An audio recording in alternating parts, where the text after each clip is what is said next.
राजाओं की धरती पर कहते हैं कि किले का हर पत्थर एक याद समेटे हुए है, रेशम का हर धागा एक राज। राजगढ़ में जो सूरज और इतिहास से गढ़ा गया एक राज्य है। एक राजकुमार को यह पता चलने वाला था कि उसके राज्य का सबसे बड़ा खजाना कोई रत्न नहीं, बल्कि एक प्यार है जिसे किस्मत ने मिटाने की कोशिश की थी, पर नाकाम रही। राजगढ़ महल के भव्य सिंहासन कक्ष में हवा चंदन की सुगंध और परंपरा के भार से भरी हुई थी। 24 वर्षीय राजकुमार विक्रम अपने पिता राजा महेंद्र के सामने खड़े थे। शेरवानी उन्होंने जो रेशमी सूट पहना था, वह वस्त्र से अधिक कवच जैसा प्रतीत हो रहा था, जो उस कर्तव्य के विरुद्ध सुरक्षा थी जिसकी पुनः पुष्टि होने वाली थी। गठबंधन पक्का हो गया है, राजा ने कहा। उनकी आवाज में पीढ़ियों का अधिकार गूंज रहा था। अगले महीने तुम देवगिरी की राजकुमारी अनन्या से विवाह करोगे। हमारे घरानों के बीच वर्षों का अविश्वास, सदियों का खून खराबा आखिरकार खत्म होगा। विक्रम ने सिर झुकाकर मौन खोखली स्वीकृति व्यक्त की। हाँ मेरे पिताजी, उसने उत्तर दिया। यह मेरा है धर्म। राजा ने एक पल के लिए उसे गौर से देखा। आज्ञाकारिता तो देखी, पर उत्साह का अभाव महसूस किया। उसके आगमन के लिए महल की तैयारी तुम्हारी जिम्मेदारी होगी, उसने आदेश दिया। कोई कसर मत छोड़ना। विक्रम ने सिर झुकाया और अपने ही घर में किसी भूत की तरह आलीशान गलियारों से गुजरते हुए चला गया। वह उस ब्रह्मांड का केंद्र था, फिर भी उसकी आंखों ने कुछ नहीं देखा। सिर्फ अपने निजी स्टूडियो में, जहां उसकी वास्तुकला के रेखाचित्र और कपड़ों के डिजाइन थे, उसने अपनी आत्मा को सांस लेने की इजाजत दी। वहां उसने कोयले का एक टुकड़ा उठाया और एक आजाद सोने के पिंजरे से उड़ते हुए पक्षी का चित्र बनाया। उस पिंजरे से भागने के लिए, भले ही कुछ घंटों के लिए ही सही, विक्रम ने साधारण कपड़े पहने और जयपुर के बुनकरों के बाजार में भाग गया। यह जगह उसके महल के सन्नाटे के बिल्कुल विपरीत थी। जीवन, रंगों और करघों की लयबद्ध ध्वनि का कोलाहल। वह विलासिता की तलाश में नहीं था, बल्कि किसी ऐसी चीज की तलाश में था जिसमें आत्मा हो। और उसे वह एक छोटी सी दुकान में मिल गई, जो एक गली में छिपी हुई थी और जहां धागों से बुनी कहानियों जैसी कशीदें भरी हुई थीं। वहीं उसने उसे देखा। लीला, वह मोतियों से जड़े पर्दे के पीछे से निकली, रेशम का एक गोला लिए हुए, पन्ना सा हरा, इतना चमकीला कि मानो चमक रहा हो। उसकी आंखें नील की स्याही जैसी गहरी उसकी आंखों से मिलीं और बाजार का शोर धीमा पड़ गया। मोर के आंसू के रंग का, उसने अपने पिता से कहा, लेकिन विक्रम को लगा जैसे ये शब्द उसके लिए ही थे। यह सबसे सुंदर रंग है जो मैंने कभी देखा है, उसने मंत्रमुग्ध होकर उत्तर दिया। वह उसे घूर रही थी बिना किसी आज्ञाकारिता के, जैसा कि वह जानता था, लेकिन एक उद्दंड गर्व के साथ। रंग उस हाथ के बिना कुछ भी नहीं है जो उसे बुनता है, उसने कहा। और उस सरल वाक्य के साथ उसने उसे अपनी आंखों से दुनिया देखने के लिए आमंत्रित किया। अगले कुछ दिनों में विक्रम एक रईस के घर के लिए एक बड़ी टेपेस्ट्री बनवाने के बहाने नियमित रूप से आने लगा। यह लीला की दुनिया में प्रवेश करने, उसे करघे पर धागों के साथ नाचते देखने की उसकी अनुमति थी। वे एक राजकुमार और एक आम आदमी की तरह नहीं, बल्कि एक ही गुप्त भाषा बोलने वाले दो कलाकारों की तरह बातचीत करते थे। हर रंग में एक आत्मा होती है, उसने उसे सिखाया। लाल जुनून है, नीला लालसा है। पन्ना हरा के बारे में क्या? उसने पूछा। उसने बुनाई बंद कर दी और उसकी तरफ देखा। यह आशा का रंग है और खतरे का भी। एक दोपहर उसने एक जटिल पैटर्न को ठीक करने में उसकी मदद की। डिजाइन पर उसका हाथ उतना ही कुशल था जितना करघे पर उसका। समझ रहे हो? उसने आश्चर्य से फुसफुसाया। तुम कौन हो? जवाब विक्रम के अंगरक्षक ध्रुव के रूप में आया, जिसने उसे ढूंढ निकाला। महाराज, उसने झुककर कहा, और यह शब्द झर की तरह हवा में तैर गया। लीला की दुनिया मानो जम सी गई। राजकुमार, वो जुड़ाव, वो सहजता, सब कुछ झूठ सा लग रहा था। झुकते ही उसकी आंखों की रोशनी फीकी पड़ गई। उसकी औपचारिकता उनके बीच एक चाकू की तरह चुभ गई। विक्रम को ले जाया गया और पीछे छोड़ गया एक ऐसा सन्नाटा जो उनके आसपास के चित्रों जितना भारी था। महल में राजा महेंद्र का क्रोध एक खामोश गड़गड़ाहट की तरह गूंज रहा था। एक बुनकर? वह फुफकारा। तुम एक कल्पना के लिए दो राज्यों के बीच शांति को खतरे में डाल रहे हो। विक्रम ने हिम्मत करके जवाब दिया, पहली बार मुझे ऐसा लगा कि मुझे याद आ गया कि मैं कौन हूं। राजा की प्रतिक्रिया तीव्र और क्रूर थी। विक्रम को महल से बाहर जाने की मनाही थी, और जहां तक जुलाहे की बात है, उसका ध्यान रखा जाएगा।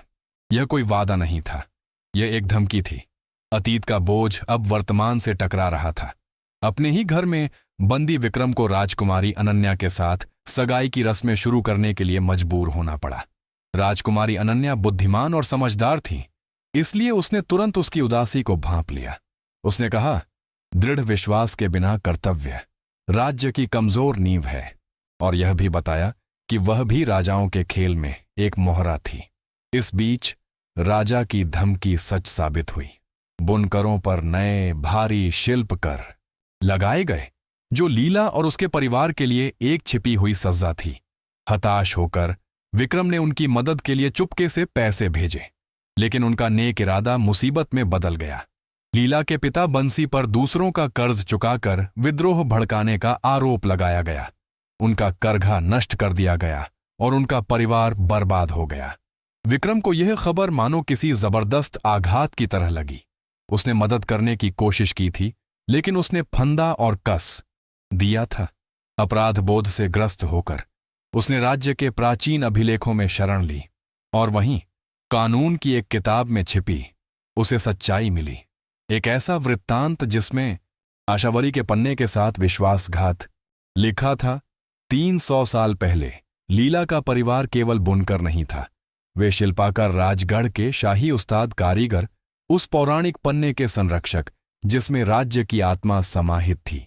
एक महायुद्ध के दौरान विक्रम के पूर्वज ने अपनी सत्ता बचाने के लिए उन पर राजद्रोह का आरोप लगाया, उन्हें निर्वासित किया और रत्न चुरा लिया। लीला की गरीबी कोई संयोग नहीं थी, यह एक अपराध था। उसके लिए उसका प्यार कोई सनक नहीं था, यह तो नियति थी जो एक पुरानी गलती को सुधारने की कोशिश कर रही थी। उसने अपने पिता को सच्चाई बताई, लेकिन राजा अड्डे रहे। इतिहास विजेता ही लिखते हैं, विक्रम, उन्होंने ठंडे स्वर में कहा, अतीत को दफन ही रहना चाहिए। बाजार में लीला अपनी सबसे बुरी हालत में पहुंच गई थी। भूख से बेहाल परिवार के साथ उसने एक स्थानीय व्यापारी का शादी का प्रस्ताव स्वीकार कर लिया। यह गरीबी से बाहर निकलने का एक रास्ता तो था, लेकिन उसके दिल पर एक सज्जा। विक्रम तक यह खबर आखिरी आघात बनकर पहुंची। सब कुछ खत्म हो गया था। शाही शादी का दिन आ गया। वैभव का ऐसा तमाशा जो विक्रम के टूटे हुए दिल के लिए मानो उपहास हो। जैसे ही वह किसी मशीन की तरह समारोह में आगे बढ़ रहा था, उसने राजकुमारी अनन्या को मुकुट रत्नों से सुसज्जित देखा, और वहां उसके हार पर दर्द की कहानी से चमकते हुए आशावरी का पन्ना जड़ा था। समारोह के बीच में एक नौकर ने उसे एक छोटा सा कपड़ा दिया, जो पन्ने जैसे हरे रेशम के एक धागे से बुना हुआ था। यह उस चिड़िया का नमूना था जिसे उसने बनाया था, मुफ्त।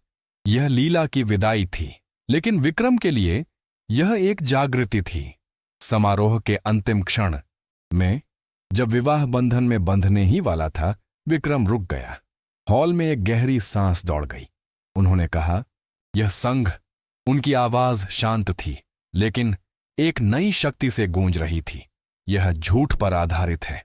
अपने पिता के गुस्से को नजरअंदाज करते हुए उसने सबको उस पन्ने की सच्ची कहानी और उस विश्वासघात की कहानी सुनाई जिसने उसके घर की प्रतिष्ठा को कलंकित किया था।